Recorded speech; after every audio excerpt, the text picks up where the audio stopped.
दृष्टा दृश्य का अभ्यास इसीलिए कर रहे हैं कि मेरे अलावा, क्योंकि मैं अकेला हूं, मेरे अलावा मेरे अंदर में जो भीड़ इकट्ठा हमने कर लिया है वो कितने प्रकार के इकट्ठा किया है, कितने लोगों को किया है, किस किस प्रकार के लोगों को साथ हमने संबंध बनाया है, इनको भीड़ में इकट्ठा, उसी भीड़ में मैं अपने आप को खो दिया हूं। हमारी खुद की स्थिति मजबूत नहीं है और उसी को हम मजबूत करना चाहते हैं। तो वो मजबूती हमारी कैसे आए? हट जाएंगे तब, जब सब लोग हट जाएंगे तो हमारी स्थिति मजबूत हो जाएगी। तो हम सबको हटाने में लगे हैं, उनको देखने में इसीलिए लगे हैं कि वो जैसे हमारे समझ में आ जाए कि हमारे प्रयोग में किस काम में आने वाले हैं, हमारे किस काम में आने वाले हैं। जैसे उसको हम देख रहे हैं तो मेरे किसी काम के नहीं है। ये बात एहसास हो रही है, मेरे किसी काम के नहीं, मेरे किसी काम के नहीं, मेरे किसी काम के नहीं। तब अपने आप का अकेलापन का एहसास हो रहा है। अलग अलग लोग हटते जा रहे हैं। ताप क्या है? एक वस्तु ही है। आँच क्या है? एक वो भी है। गर्मी क्या है? वो भी एक है। तो अलग अलग जो चीजें हैं वो धीरे धीरे धीरे धीरे धीरे सब गायब होते जा रहे हैं और मैं स्वयं का अकेलेपन का एहसास अंत में हो जा रहा है कि कुछ मेरे पास नहीं बचा तो मैं अपने आप में बचा। जब मेरे पास कुछ नहीं बचा, मेरे पास, शब्द को पकड़िए, मेरे पास कुछ नहीं बचा, तब मैं स्वयं अपने आप में बचा, तब मैं अपने आप में स्वयं बच गया। और वही जब मैं अपने आप को बचा ले गया, तब समझिए कि मानव जीवन हमारा सार्थक हो रहा है। अन्यथा हमने मानव जीवन को निरर्थक में खो दिया था। 75 साल तक आपने अपने जीवन को निरर्थक ही खोया, जो कि उसमें सार्थकता खोज रहे थे और उसमें सार्थकता कहीं दिखाई नहीं दिया। तो उसमें बेचैनी, व्याकुलता, घबराहट के कारण आपको हार्ट का भी प्रॉब्लम हुआ, क्योंकि उसमें कुछ मिलता तो हार्ट अटैक नहीं आता, नहीं मिला तब तो हार्ट अटैक हुआ, क्योंकि उसमें अचानक जो मन में ऐसा भाव आ गया कि क्या हो गया। जो स्थितियां मेरे साथ 75 साल तक चल रही थी, वो जो जैसे मेरी स्थितियां परिस्थितियां बदल रही हैं, ये क्या हो गया। यानी पत्नी के ऊपर जो आफत आई, वो आपके मन में बात आ गई कि क्या हो गया। जैसे प्रश्न आपके मन में हुआ क्या हो गया, वैसे जब हार्ट का प्रॉब्लम हो गया। अब क्या देख रहे हैं कि कुछ भी मेरा नहीं है। मैं जिसको अपना मान रखा था वो सब कुछ मैं, मेरा भ्रम था। क्या था?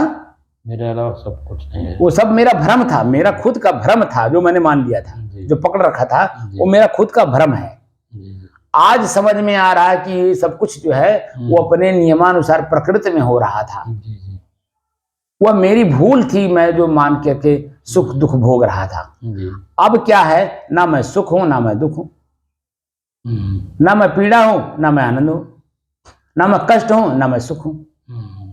मैं तो इन दोनों को जानने वाला, दोनों को प्रयोग करने वाला, दोनों से अलग शुद्ध हूं, स्थिर हूं, शांत हूं और एक रस हूं। ये बातें अब पता चल रहा है, धीरे धीरे पता चल रहा है। बिल्कुल पता चल रहा है। और यही चीजें अगर मैं शुरू में बता देता, जब जिस समय मैं श्वास को दिखा रहा था, तो बात समझ में आती नहीं, तो इतना जानकारी नहीं पाई थी, धीरे धीरे जानकारी। वही मैं कह रहा हूँ, उस समय में अगर मैं इस चीज को बोलता तो समझ में बात आती। जब श्वास ही पकड़ में हमारे नहीं आ रहा था, मैं पहली एक चीज को पकड़ा रहा था, वही समझ में नहीं आ रहा था, तो बता दी इतनी ऊंची बात कैसे पकड़ में आता। और अभी भी हमारे पास अभी हम दो ही चीज को पकड़ पाए हैं, एक श्वास को, एक पसीना को, यानी गर्मी को, दो ही चीज में पकड़ में आई। अभी तो भी बाकी है ना, आंख बाकी है, कान बाकी है, नाक बाकी है, जीवियो बाकी है, पैरों बाकी है, हाथों बाकी है, पेटों बाकी है। तो अभी तो हम लोगों को कई चीजों को अलग अलग उसमें कंफर्म होकर के उससे आगे बढ़ना है। अभी हम प्यास में व्याकुल हो जाते हैं, भोजन में व्याकुल हो जाते हैं, नींद में व्याकुल हो जाते हैं। स्थितियों को अभी हम अपने आप में कहाँ संभाल पा रहे हैं, उसमें हम व्याकुल हो जाते हैं, बेचैन हो जाते हैं, घबराते हैं। और जो मन है हमारे ऊपर हावी होता है कि अरे मर जाओगे, अरे मर जाओगे, अरे मर जाओगे। ये जो बार बार हमारे मन को हमको दिखाता है हमारा मन, ये स्थिति भी बदली नहीं। अरे मैं मरूंगा कैसे भाई? क्या चीज मरता है? क्या चीज नष्ट होता है बताओ? पानी पानी में मिल जाता है हमारे शरीर का, आग आग में मिल जाता है, मिट्टी मिट्टी में मिल जाती है, हवा हवा में मिल जाती है, आकाश आकाश में मिल जाती है। और मैं अपने आप में चला जाऊंगा तो कौन सा बड़ी बात है? जब ये पांचों तत्व अपने में मिल जाएंगे तो मुझे भी तो अपने आप में जाना चाहिए। तो मैं क्यों अलग हूँ? बेचैन इसीलिए हूँ कि अलग की चीजों को मैं मान लिया हूँ। अब वही अलग की चीजों को अलग अलग कर दीजिए तो जो मैं हूँ शेष अकेला अपने आप को एहसास हुआ। कई कवियों ने कवियों ने इस बात का एहसास किया अंत में, तब उन्होंने अपने अकेलेपन का गीत गाया। कल मैं कवियों को सुन रहा था तो एक कुमार